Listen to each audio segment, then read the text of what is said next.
Hi, welcome back to the Pomegranate Grove Presents the Deck of the Week. I am Cassidy the Cardslinger, and today we are going to be diving into the Slow Tarot.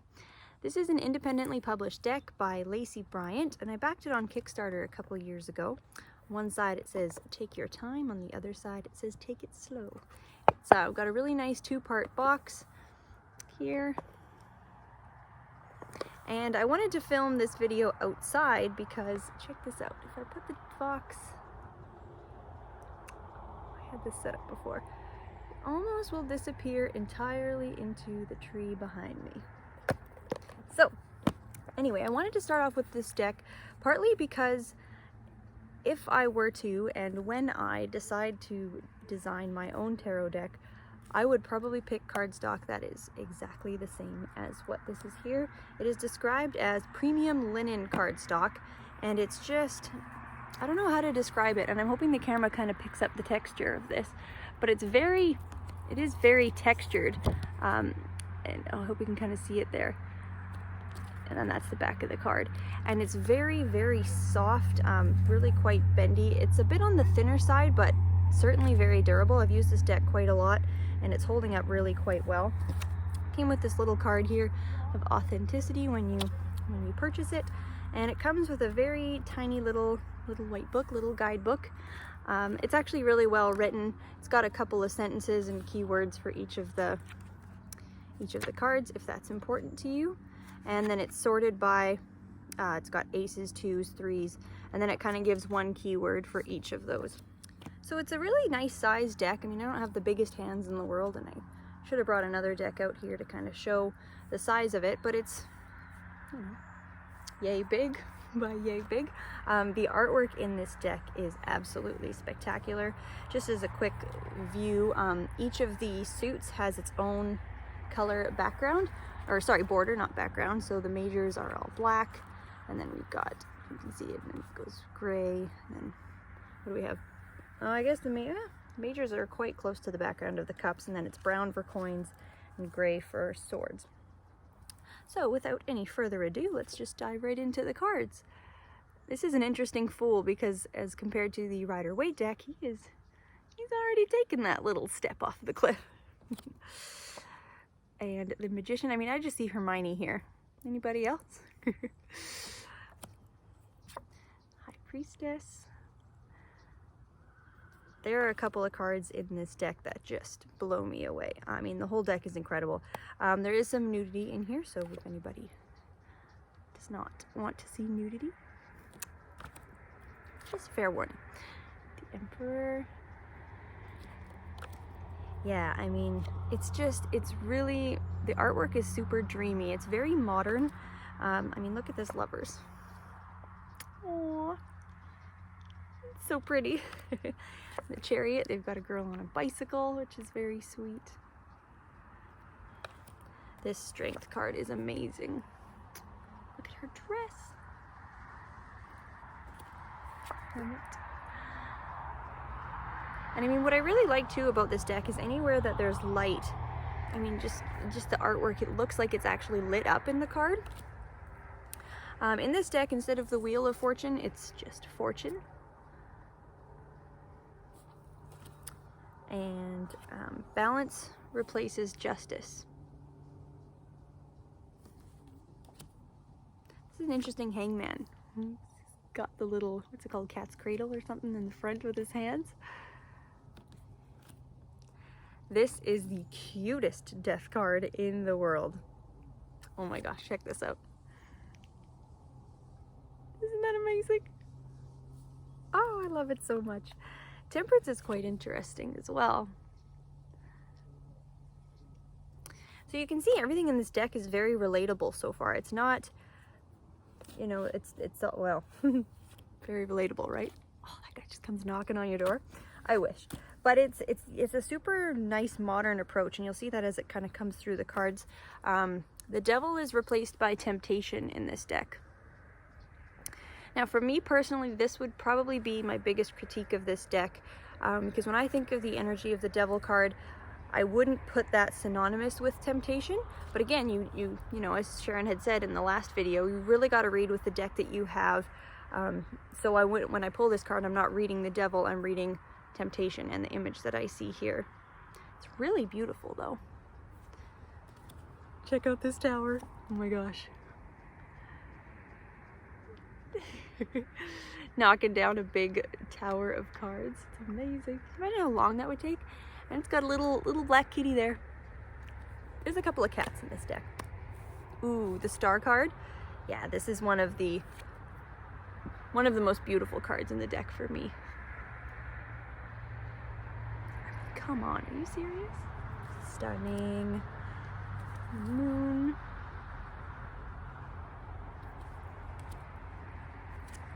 Love the sun. Oh, okay, Judgment. I love what she did here with this. It is, ooh, it's heart-wrenching.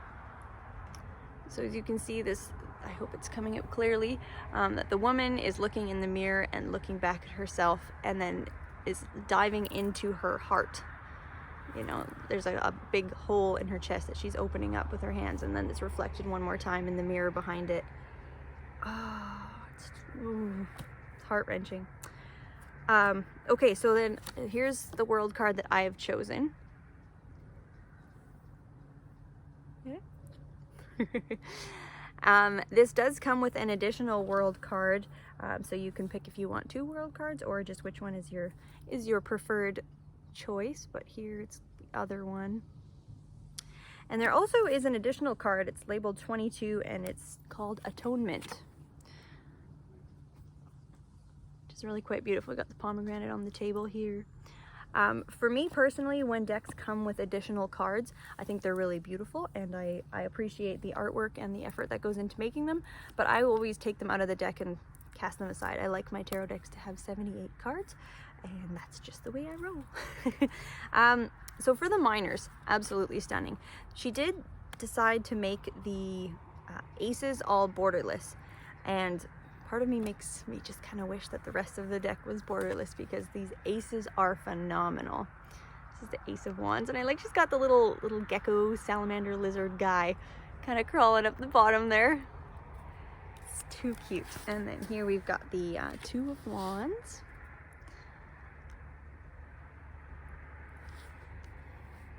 I love it. I love it so much. This Three of Wands is really beautiful as well.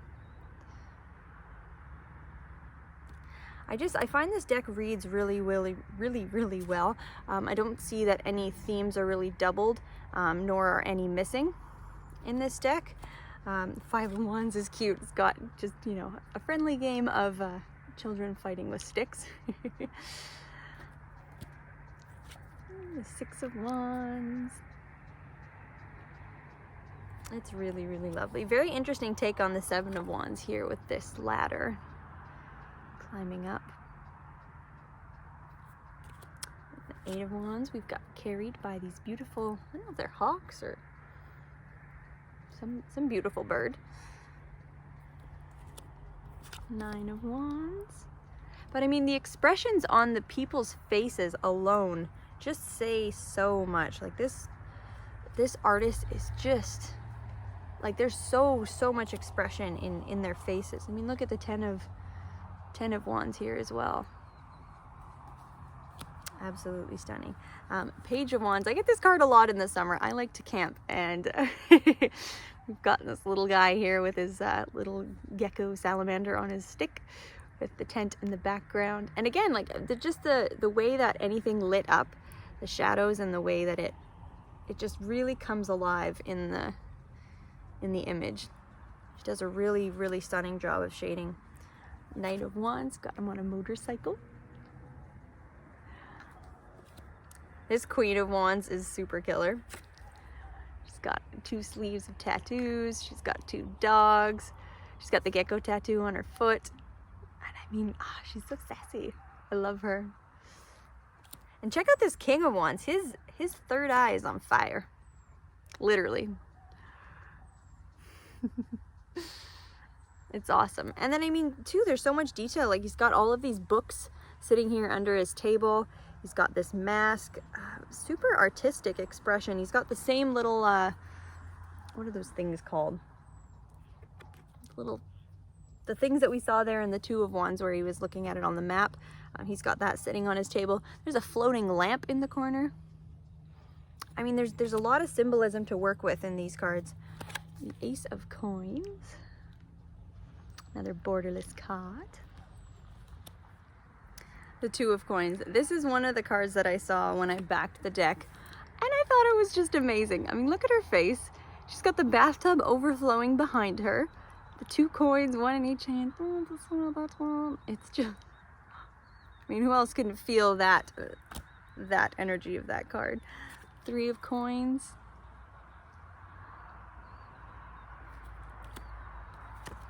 4 of Coins. Interesting the way she's displaying her coins in each hand, all of different color.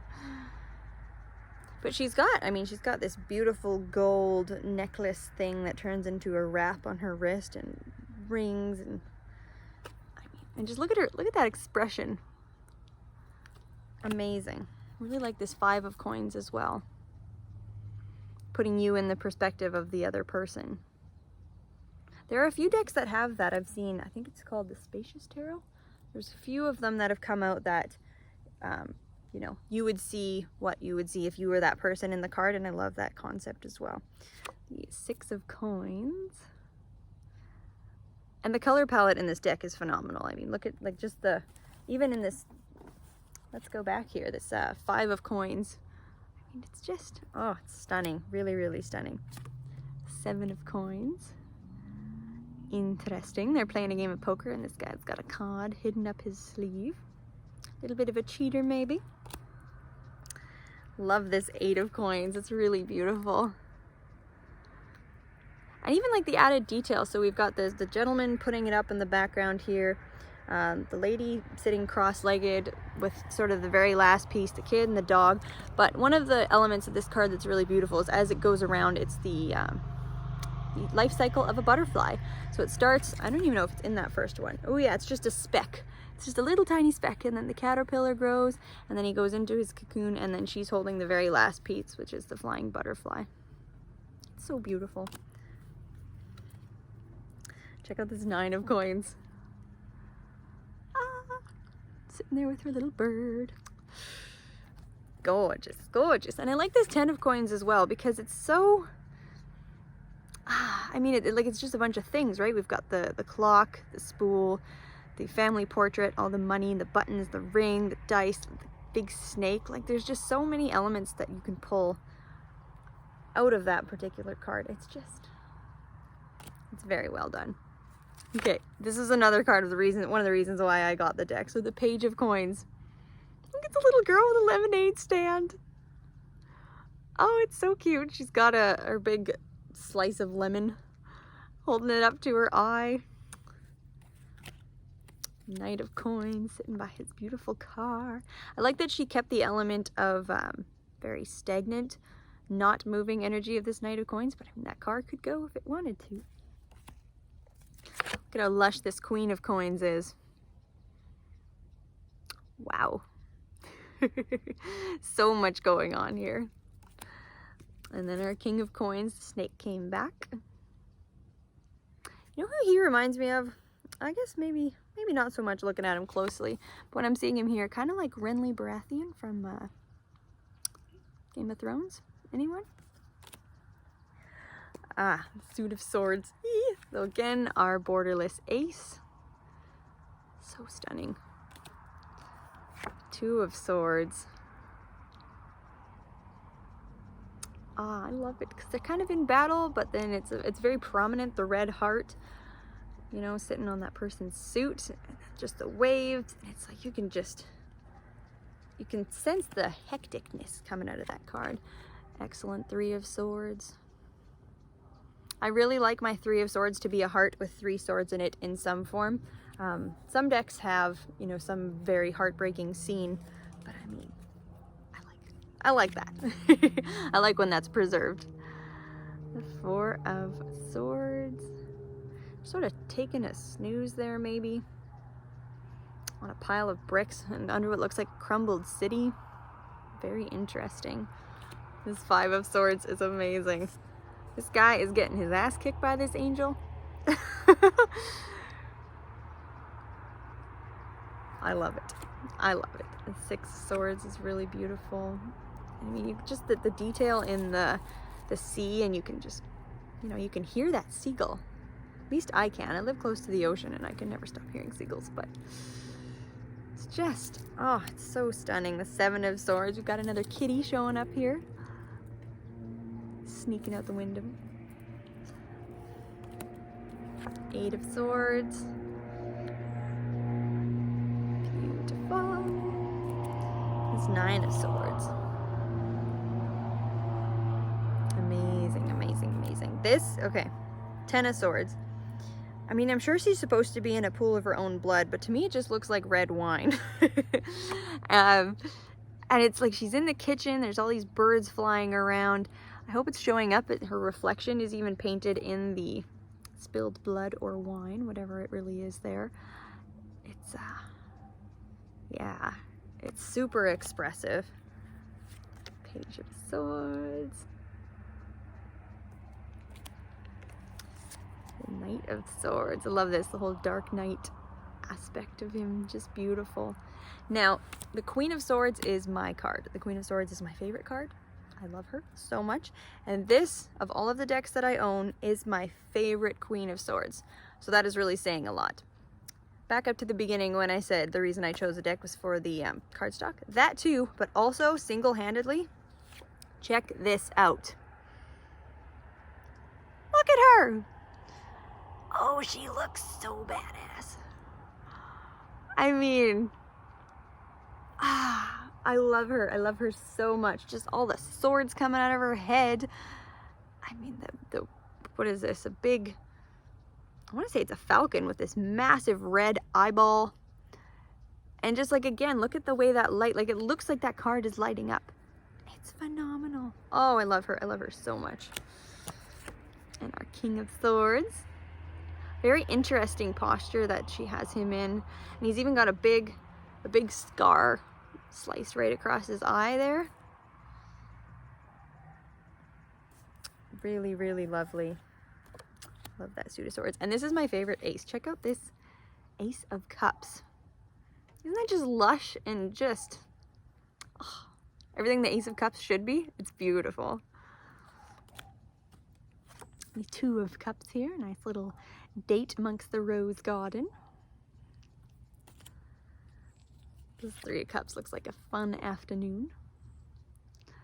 Out with the ladies at a wine tasting, perhaps. 4 of Cups is really nice. We've got this lady coming out from behind the tree with a cup of tea.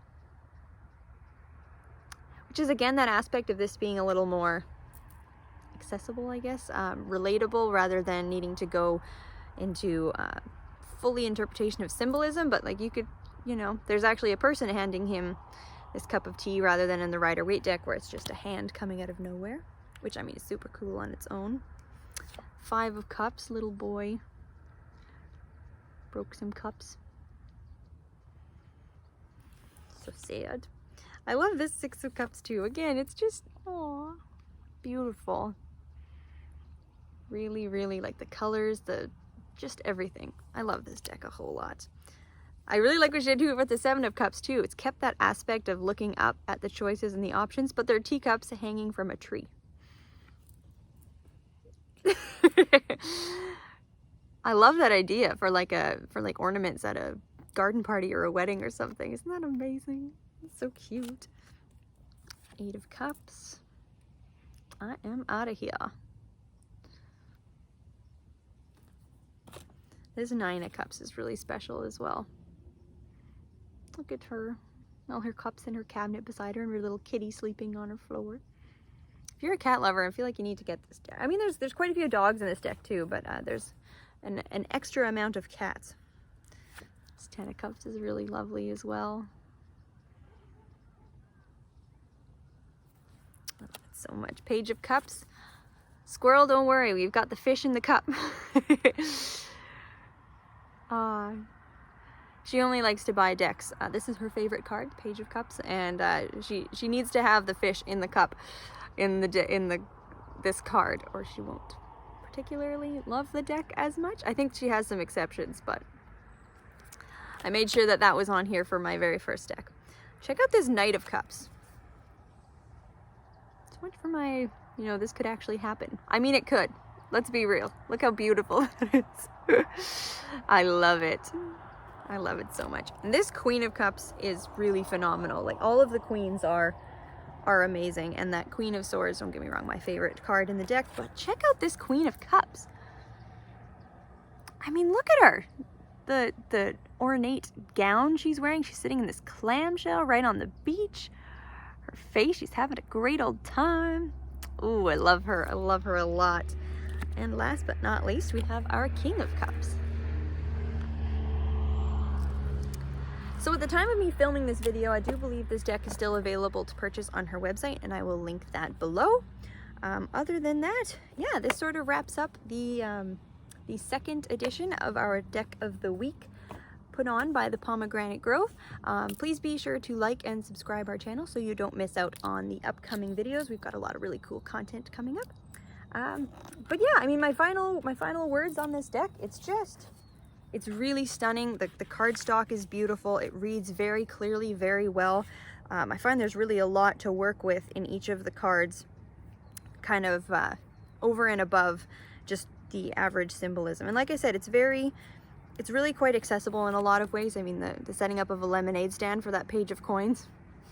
I mean, I love that. I mean, who didn't have a lemonade stand when they were growing up? It's awesome. It's yeah, it's a really, really well thought out deck. If I remember correctly, I think she said it took her about 10 years to paint, because these are all hand painted, right? Images. I think she said it was about 10 years to get it all together, and you can tell the, you know, the work that went into each and every one of these cards. And it shuffles like a dream. It riffle shuffles really well if that's your bag.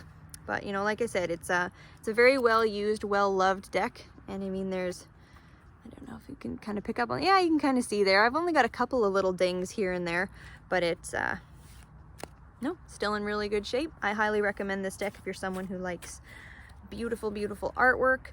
Certainly has a little more earthy side to it. Speaks really well, really clearly. I mean, I can't recommend it enough. It's a really, really beautiful deck. So anyways, thanks for tuning in, guys, and we will catch you next time.